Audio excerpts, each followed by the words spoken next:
Nós estamos recebendo aqui no Jornal Gente da Rádio Bandeirantes a Secretaria Estadual de Cultura e Economia Criativa, Marília Marton, para falar conosco e com os ouvintes da Rádio Bandeirantes sobre planos à frente da pasta. Secretária que está assumindo agora, junto com o governador Tarcísio. Bom dia, bem-vinda, secretária. Obrigada por falar conosco aqui na Rádio Bandeirantes. Bom dia, Thaís. Bom dia, Danilo. Bom dia, secretária. Bom dia aos ouvintes. Danilo Gobato, que apresenta o Antenados aqui na Rádio Bandeirantes, circula muito no setor de cultura, está conosco também nessa entrevista. Queria que você começasse então a conversa aqui com a secretária, Danilo. Secretária, prazer enorme, tudo bem? Você sabe que é uma reclamação que eu ouço sempre da classe artística é da dificuldade de sair do eixo Rio-São Paulo, né? Em especial da cidade de São Paulo, onde concentra o maior número de eventos, né? E o interior, ele é ávido por cultura, assim como o litoral. E as dificuldades são várias, de logística, de apoio local, de patrocinador, de um produtor que banque, não é, essas produções e que consiga trazer e pagar hotel, pagar tudo que precisa para realização desse evento no interior. E também a questão de infraestrutura, né? Teatros e casas de eventos que comportem, que acomodem essas pessoas e essas produções. E não estou nem falando de espetáculos assim faraônicos, 30 pessoas, né, no palco. Monólogos, espetáculos que recebem de 2 a 3 pessoas, não é? O que o Estado, porque tem muito da prefeitura, né, das prefeituras, mas o que o Estado pode fazer para ajudar a essa questão de logística, para que espetáculos possam viajar e rodar também pelo interior e litoral? Danilo, uma preocupação master do governador Tarcísio é a questão da interiorização. Quer seja a gente levando espetáculos de São Paulo para o interior, enfim, dando acesso à produção que São Paulo já faz, quer seja trazendo o interior para a capital, para que a gente conheça as produções que estão acontecendo no interior. Obviamente que isso tudo perpassa pelo fomento das produções que acontecem regionalmente. A questão da infraestrutura, ela tem que acontecer, né? Não é o fato de não ter que não acontece. Quase que é fresquinho porque vende mais porque é fresquinho. Então, nós temos um problema grave no estado de São Paulo, e isso se reflete em outros estados, que é a questão da produção cultural. A produção cultural, ela está centrada nesse eixo Rio-São Paulo, né? Então, o que acontece é que você tem produtores que têm facilidade de escrita, de acesso aos editais, e, portanto, eles participam e acabam ganhando, porque tem mais estrutura, inclusive de conhecimento. Como a gente resolve isso? A minha percepção ao longo dos anos na cultura foi de que a gente precisa formar mais produtores culturais.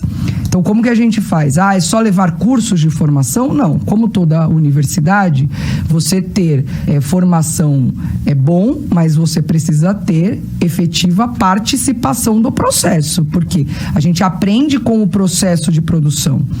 Então, como que a gente pode fazer? Nas contrapartidas do fomento, por exemplo, um exemplo, é uma forma. Então, eu posso pedir um grande espetáculo que vai acontecer, que tenha ICMS, o PROAC ICMS, que os produtores incorporem nas suas equipes técnicas uma parte, um percentual que venha de pessoas do interior. Então, elas vêm, participam, aprendem como fazendo, óbvio, concurso, respaldo, tudo isso que o governo tem que proporcionar, está na nossa pauta proporcionar, e leva para o interior. Ele leva para o interior e ele reproduz na proporcionalidade, né? Óbvio, porque exatamente o que você falou, não é um grande espetáculo, 400 pessoas em palco, mas ele leva isso para o interior e, naturalmente, o mercado vai fomentando a criação de espaços culturais. Criar o espaço cultural é um processo. Eu tenho um grande teatro. Nós temos grandes teatros no interior. Como eles estão? Como eles são usados? Isso é um problema, isso, porque não tem mesmo, porque você não tem produção cultural no interior. O produtor cultural é fundamentalmente um profissional que precisa estar na nossa pauta. E também não é assim, é uma profissão. Ele tem que ter vínculo com a cultura também, né? Porque senão daqui a pouco, qualquer universidade monta um curso. Não é isso, né? Geralmente o produtor cultural é uma pessoa que vivencia a cultura.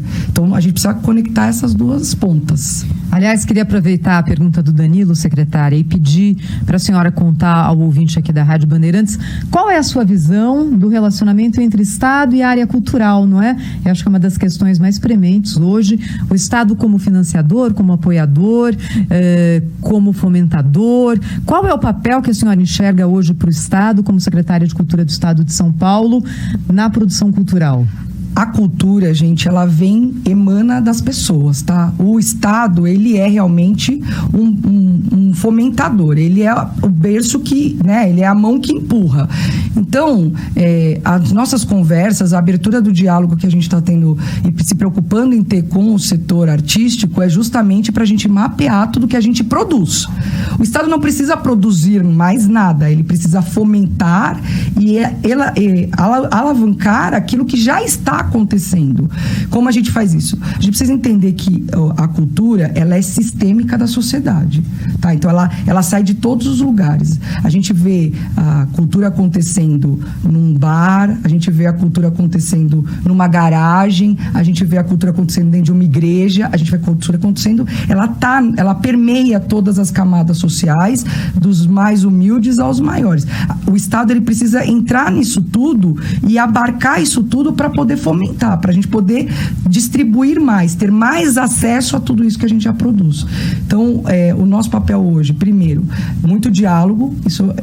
Eu tenho plena certeza que isso não vai ter fim. Eu vou passar, se eu passar, né, se o governador permitir, mas em tese são os 4 anos, conversando com todos, tendo acesso a todos, deixando a secretaria aberta para que todos se aproximem. E a partir disso, a gente poder conectar essas relações. O grande com o pequeno, né? O pequeno que não consegue se apresentar, entrar num festival. Então, tudo isso precisa estar conectado. Acho que é uma grande camada de conexão, assim, que a gente precisa fazer. Ô, secretária, aproveitando também, não é? Existem várias leis e vários programas de fomento à cultura, não é? Que são muito discutidos e também muitas vezes polêmicos, porque as pessoas não entendem, não é? Tudo que contempla esses projetos e essas leis, não é? Falando especificamente sobre o estado de São Paulo, a gente tem aqui algumas leis, não é? Tem a Aldir Blanc, a Paulo Gustavo também. Que tipo de ajuda, que tipo de manifestações estão lá contempladas nesses projetos, nessas leis, que vai ajudar justamente aí o pequeno produtor, a pessoa que não tem tanta familiaridade e facilidade, como a senhora mesmo colocou, de inscrever os projetos nesses editais, nesses programas todos? Para a questão da formação dos nossos editais em especial, a gente está traçando uma conversa com o Sebrae para utilizar toda a capilaridade que o Sebrae tem no estado de São Paulo para criar cursos de orientação e fomentação do produtor. Então, nós vamos, né, tive essa semana, inclusive, com o superintendente do Sebrae, o Nelson Harvey Costa, para a gente ampliar essa questão da formação estruturante, né, de como os produtores podem apresentar os seus projetos. Com relação às linhas de atuação, graças a Deus a gente evoluiu bastante, né? Acho que a cultura tem isso também, né? Ela é crescente e hoje a gente consegue da cultura popular a games, tá todo mundo super contemplado. Temos todas as linhas possíveis e imaginárias. A Paulo Gustavo, em especial, ela vem com uma parte já direcionada ao audiovisual e a gente está esperando, enfim, sair as resoluções do governo, nas portarias do governo federal, que vão aí dizer quais são as orientações mais específicas, mas de forma macro ela vem específica para o audiovisual. Secretária Marília Marton, conosco aqui hoje na Rádio Bandeirantes, secretária estadual de Cultura e Economia Criativa. A parte da economia criativa, o que é? Essa é até uma denominação razoavelmente nova, não é, secretária? Um olhar novo do poder público sobre esse setor. O que significa isso e qual que é a atuação do poder público? Thaís, ela é nova, mas há muito tempo a gente fala. Eu lembro em 2010, quando a Cláudia Fonseca começou a falar sobre isso, né? E eu estudei bastante na época essa questão, né? A economia criativa, ela é exatamente muito ela é muito ligada à questão da cultura, porque a cultura é solidária por si só, né? E a economia criativa é isso. Como a gente consegue tirar daquilo que a gente produz, né? Da nossa produção, uma forma de sobrevivência. Então, o artesanato, o artista que para na rua e canta e ele consegue... Então, ela é toda conectada com essa questão da produtividade individual e, ao mesmo tempo, que está dentro das grandes cadeias e, portanto, ela gera uma grande economia, porque isso a gente precisa ter em mente, né? A cultura gera uma grande economia. E como a gente olha para isso que vem. Então, é muito louco, porque ele vem daquilo que é uma produção individual, que é da sua criatividade, que é intrínseca daquele ser que está ali produzindo, e ele reproduz para gerar todo um entorno de economia, que aí sim vira uma economia grande criativa. Ô, secretário, a gente sabe que o turismo ele se dá de várias frentes, né? O turismo esportivo, gastronômico, o ecoturismo e tem o turismo cultural. Muitos dos visitantes que procuram Nova York, por exemplo, eles vão na Broadway. Em Londres, procuram o West End para assistir um grande espetáculo, um espetáculo musical. E o Brasil hoje se tornou um grande produtor de espetáculos musicais. Fazendo um recorte aqui, porque a gente pode falar de museus, a gente pode falar de games também, não é? Que também movimenta muito a economia criativa, não é? Mas fazendo esse recorte dos grandes espetáculos e trazendo a comparação com Broadway em Nova York e com West End em Londres.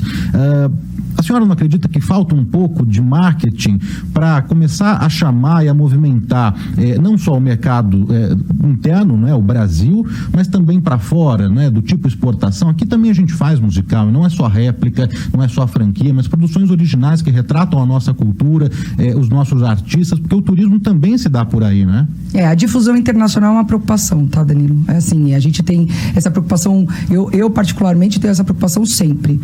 Eu acho que a gente mostra para o mundo muito pouco do que a gente produz, muito pouco, e não é só dos grandes espetáculos, né? Isso é uma preocupação que a gente tem, inclusive na última reunião dos secretários de cultura, né, o Fórum Estadual, né, que reúne todos os secretários de cultura, eu disse isso. O fato da gente estar no eixo Rio-São Paulo também é um pouco da gente não mostrar para o mundo as outras possibilidades culturais que o Brasil tem. É óbvio que para o estrangeiro ver um grande musical produzido e falado sobre brasileiros, como a gente tem vários acontecendo, né? Esse ano, inclusive, né, com a retomada e abertura dos teatros, muitos musicais contando a história dos nossos artistas, a gente conta muito pouco da nossa cultura de raiz, né? A cultura raiz do Brasil. Então, o Maranhão produz grandes coisas, né? O Belém, né? Pará produz muita coisa. Então, como que eles não têm acesso? Não têm acesso porque não sabem. Então, eu acho que esse papel que a gente discutiu no fórum, inclusive foi uma decisão do fórum, tornar o fórum um ente, criar um CNPJ, justamente para que o próprio fórum faça essa questão de difusão internacional das nossas produções culturais. Secretária, a gente sabe que quem está chegando tem ali aquele tempo de tomar pé da situação, de entender, de conversar com as pessoas, montar equipe. É aquele começo de governo que normalmente tem também uma lua de mel com a sociedade, que está na expectativa de ver qual vai ser a entrega daquele que foi eleito nas urnas, não é? Nesse período que a senhora passou já na Secretaria de Cultura, qual é o seu diagnóstico? Se a senhora tivesse que nomear aqui uma prioridade do curto prazo, qual é ela? O que dá para fazer rapidamente? No curto prazo, a gente precisa diagnosticar as produções culturais. Esse é incansável isso. A gente precisa entender o que a gente produz para poder difundir. Se a gente não começar por aí, eu não consigo nem montar a estratégia de ajuda, né, de colaboração com a sociedade da produção cultural. Porque, como o próprio Danilo disse, a gente já tem a produção aqui. Eu não preciso disputar, eu não preciso criar nada. Eu preciso fazer isso acontecer. Eu preciso conectar essas coisas, juntar produtor com investidor. Essa é a função do Estado. Eu sou quase que uma agência reguladora. Eu não preciso criar nada, né? Eu preciso fazer a nossa criação ser vista. Então, eu estou nesse momento de diagnóstico pedindo muita informação para todo mundo. Por isso, as conversas têm sido muito boas e o retorno tem sido muito bom. Então, a gente teve com o ponto de cultura, teve com os segmentos de teatro, circo, audiovisual. E eu digo, olha, a cultura não faz sozinho. Não existe ninguém que vai sentar no gabinete e construir cultura de bom tom. Não tem. Cultura nós vamos fazer com todas as nossas mãos. Todo mundo brincar, sucesso. Falou assim, meu sucesso é o sucesso de todo mundo. É o sucesso que eu tenho que compartilhar. Porque sem as informações, sem conseguir conectar tudo isso, exemplo, eu fui a Taubaté e conheci a diretora do teatro. Ela tem um grupo de negras no interior de São Paulo de musicais. Elas são eruditas. E a gente tem exatamente uma produção enorme de musicais acontecendo. Eles precisam ser conectados. Essa é a minha função. Eu preciso conectar todas essas pessoas, colocarem elas no mesmo lugar e dizer, gente, olha o que nós temos. Agora, como nós vamos fazer isso transformar realmente o Estado de São Paulo no grande celeiro cultural desse país, que dirá da América Latina? Secretária, mais uma da minha parte, é importante também a gente falar da formação de plateia, não é? Porque eu frequento muito, né, esses espaços todos e eu percebo ali que é um nicho e que infelizmente é uma minoria que tem acesso aos grandes festivais, aos espetáculos, um espetáculo de dança também, e é muito legal agora ver o novo museu do Ipiranga, o Museu Paulista, não é? Com uma programação toda gratuita até uma determinada data aí, para que as pessoas possam ver que ele foi revitalizado, modernizado e está sendo um sucesso, não é? Quando outros espaços têm iniciativas também gratuitas como essa, a gente vê uma democratização, né? Um acesso à cultura.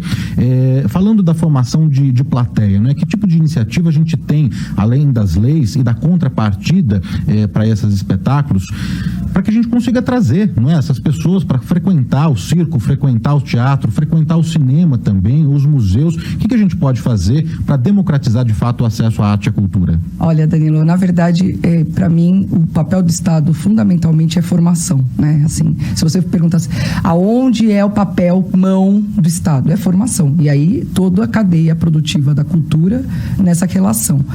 A questão da formação de plateia é realmente um eixo extremamente fundamental para nós. Porque eu brinco com os produtores culturais, com os artistas, né? Com todo mundo dizendo, não adianta a gente pôr dinheiro se não for ninguém te assistir. É fundamental ter a pessoa ali na plateia. E a formação não é simplesmente ingresso gratuito, tá? Ingresso gratuito, todos os nossos museus, todos os nossos espetáculos têm dias, tal. Na verdade, a gente precisa criar uma formação que leve os jovens e a primeira infância, as crianças, para o ambiente da cultura, explicando o que é que está acontecendo ali. O que vai acontecer com ele? Porque toda vez que a gente entra, se você frequenta bastante, você entra de um jeito e provavelmente você não sai igual. Alguma coisa despertou, alguma coisa te chamou a atenção, alguma coisa te transformou. Como a cultura tem esse papel transformador, o importante no ser crítico é que ele entre ali sabendo que ele vai ser levado a determinados contraditórios pessoais e que ele precisa ali ter a certeza do que ele vai, né? Como ele vai processar isso dentro na hora que ele for sair. Então, a formação de público, ela precisa ter, inclusive, profissionais de formação de público. Então, pegar as crianças e levar um teatro até uma escola, essa parte a gente faz fácil. Contar para esta criança o que está acontecendo ali é um profissional que tem que fazer. E esta é uma das linhas que dentro das oficinas culturais nós vamos criar, para poder levar isso para todos os lugares.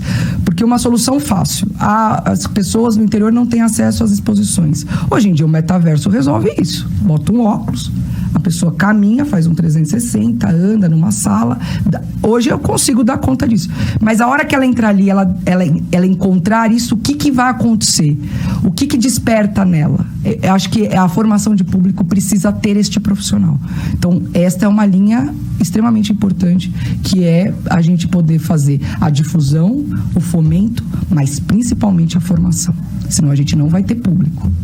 Olha, eu queria agradecer a secretária Marília Marton, hoje aqui no estúdio da Rádio Bandeirantes, secretária estadual de Cultura e Economia Criativa de São Paulo. Secretária, muito obrigada pela visita, pela entrevista. Uma boa sorte aí para a senhora na gestão. Thaís, obrigada, Tanilo. Eu convido a todos os ouvintes a participarem, a seguirem as redes da Secretaria, né, Cultura SP, e por favor, frequentem, né? A gente tem muitos equipamentos, uma programação larga, extensa, gratuita. Então, peguem os filhos, peguem o namorado, brigou, não tem para onde ir, não vai no shopping, vai para o museu.